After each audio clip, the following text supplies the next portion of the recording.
बिस्मिल्लाहिर्रहमानिर्रहीम। अस्सलाम वालेकुम वरहमतुल्लाहि वबरकातुहू। उर्दू कवायद में आज हमारा मौजू है हुरूफ जार और हुरूफ अतफ में फ़र्क। उर्दू ग्रामर का एक अहम सबक बिल्कुल आसान अल्फाज और मिसालों के साथ। तो आप सब लोग मेरे साथ रहिएगा। हर्फ क्या है? कवायद की रूह से हर्फ वो कलमा है जो अकेला अपना कोई मुकम्मल मायने नहीं रखता, बल्कि इस्म किसी नाम, चीज़, जगह, जानवर के नाम को इस्म कहते हैं और फ़ेल किसी काम के करने को फ़ेल कहा जाता है, को आपस में मिलाकर जुमले का मफ़हूम वाज़ेह करता है। इसके बगैर जुमले अधूरे रहते हैं। मिसाल के तौर पर ये नामुकम्मल जुमले हैं: खाना मेज़ लगा दो, किताब बस्ता है, मेज़ नीचे जूते पड़े हैं, मुझे आप मिल खुशी हुई। ये तमाम जुमले फ़िक्रे नामुकम्मल हैं।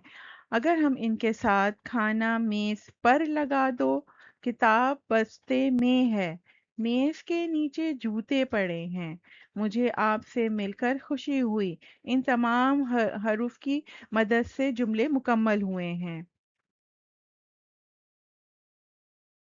उर्दू कवायद के दो अहम हरूफ, हरूफ की इकसाम, हरूफ जार यानी ताल्लुक ज़ाहिर करने वाले अल्फाज और हरूफ अतफ यानी मिलाने या जोड़ने वाले अल्फाज।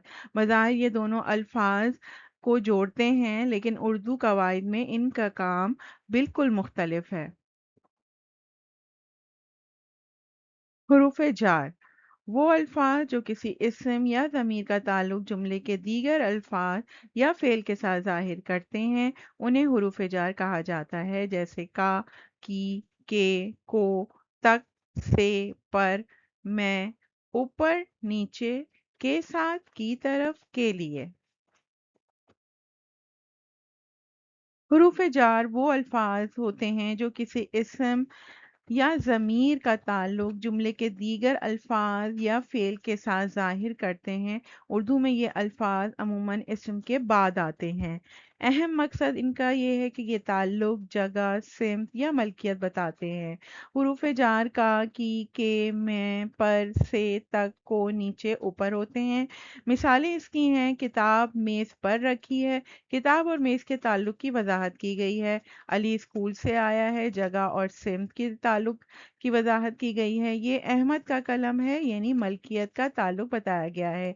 अहम नुक्ता यह है कि हुरूफ जार हमेशा किसी इस्म या ज़मीर के साथ जुड़कर उसका रिश्ता फेल से वाज़ेह करता है। हुरूफ अतफ वो अल्फाज जो दो इस्मों, दो जुमलों या दो फिक्रों को आपस में मिलाने या जोड़ने का काम करते हैं। मिसाल के तौर पे या, वाव और के, फिर, बल्कि, मगर, लेकिन, ताहम, चुनाचे, नेज। हुरूफ अतफ वो अल्फाज जो दो इस्मों, दो जुमलों या दो फिक्रों को आपस में मिलाने जोड़ने का काम करते हैं। अहम मकसद दो अल्फाज के मफहूम या अल्फाज को एक जगह इकट्ठा करना है। हुरूफ अतफ और, फिर, लेकिन, मगर, नेज, बल्कि, वाव, के, चुनाचा, ताहम होते हैं। मिसाल के तौर पर अली और अहमद स्कूल गए, ये दो इसमों को मिलाया गया है। मैंने मेहनत की लेकिन कामयाब ना हो सका, दो जुमलों को जोड़ दिया गया है। खाना खाओ फिर सो जाओ, दो कामों के तसलसल को मिलाया गया है। वो मेहनती है मगर लापरवाह भी है, दो मुतजाद बातों को जोड़ा गया है। अहम बात इसकी ये है, अहम नुक्ता ये है, हुरूफ अतफ का काम दो फिक्रों को आपस में रब्त के साथ जोड़ना होता है। हुरूफ अतफ और हुरूफ जार को जोड़ने का आसान तरीका याद रखिए। हुरूफ अतफ जोड़ने वाले अल्फाज को कहा जाता है और हुरूफ जार ताल्लुक बताने वाले अल्फाज को कहा जाता है। हुरूफ जार और हुरूफ अतफ का फ़र्क वाज़ेह हो गया होगा। यहाँ पर कुछ जुमले दिए गए हैं, उन जुमलों को पहचानिए, उन जुमलों में मौजूद हुरूफ को पहचानिए और हुरूफ जार या हुरूफ अतफ में सही निशान लगाइए। अगले सबक तक के लिए मुझे इजाज़त दीजिए। अल्लाह हाफ़िज़।